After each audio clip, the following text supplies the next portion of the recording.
विचार, दर्शन और परंपरा का उदात्त रूप भारतीय संस्कृति, जहां हजारों लाखों वर्षों से लोगों के जीवन को संवारती रही है, वो भूखंड भारत का भूगोल है।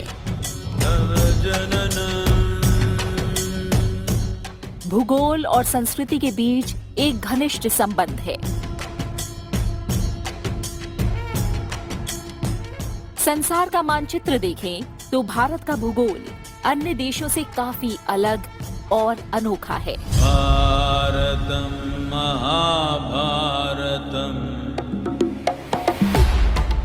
प्रकृति ने शुरू से ही इसकी सीमाओं को अगाध जल राशि वाले समुद्र और वृहद पर्वतीय श्रृंखलाओं से भरपूर बनाया है। प्राचीन भारत की भौगोलिक सीमाओं की बात करें तो बृहत्तर भारत की अवधारणा सामने आती है।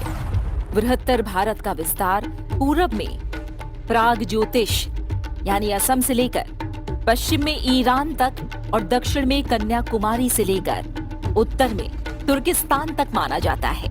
इतने विशाल भूभाग में आज भी भारतीय संस्कृति और सभ्यता के प्रमाण मिल जाते हैं।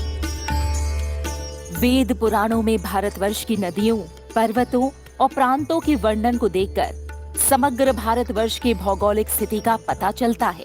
उत्तर में हिमालय से लेकर दक्षिण के सह्याद्री, मलय, नीलगिरी, मध्य के विंध्य, श्रीशैल आदि पर्वतों, सिंधु, सरस्वती, शतुद्री, बिपाशा, वितस्ता जैसी नदियों का वर्णन करके विशाल भारत की सांस्कृतिक एकता की संकल्पना की गई है। हालांकि अल्प ज्ञात तथ्य, विस्मृत साक्ष्य के आधार पर जब इतिहास गढ़ा गया तो भारत के अस्तित्व और भौगोलिक अवस्थिति को लेकर कुछ मिथक भी प्रचलित हुए। साल दर साल इन मिथकों को पश्चिमी इतिहासकारों ने अपने आधे अधूरे ज्ञान से बल प्रदान करके सत्य में परिवर्तित कर दिया। लेकिन उन क्षेत्रों, उन संस्कृतियों का क्या जिसकी बात वेद और पुराण करते हैं। वेदों में 7 नदियों की भूमि यानी सप्त सिंधु नामक क्षेत्र का उल्लेख है, जिसे ऋग्वेद का हृदय स्थल कहा गया है।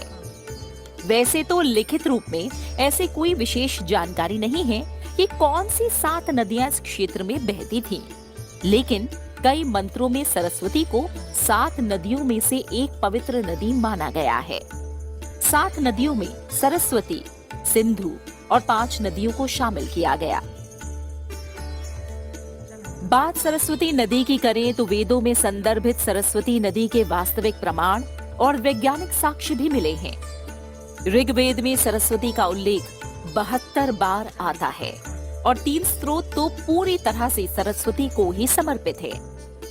ऋग्वेद के नदी स्तुति सूक्त में अनंत, अखंड और प्रचंड वेग से गमन करने वाली सरस्वती नदी को यमुना के पश्चिम और सतलुज के पूर्व में बहते और पर्वतों से सागर तक पहुंचते हुए बताया गया है।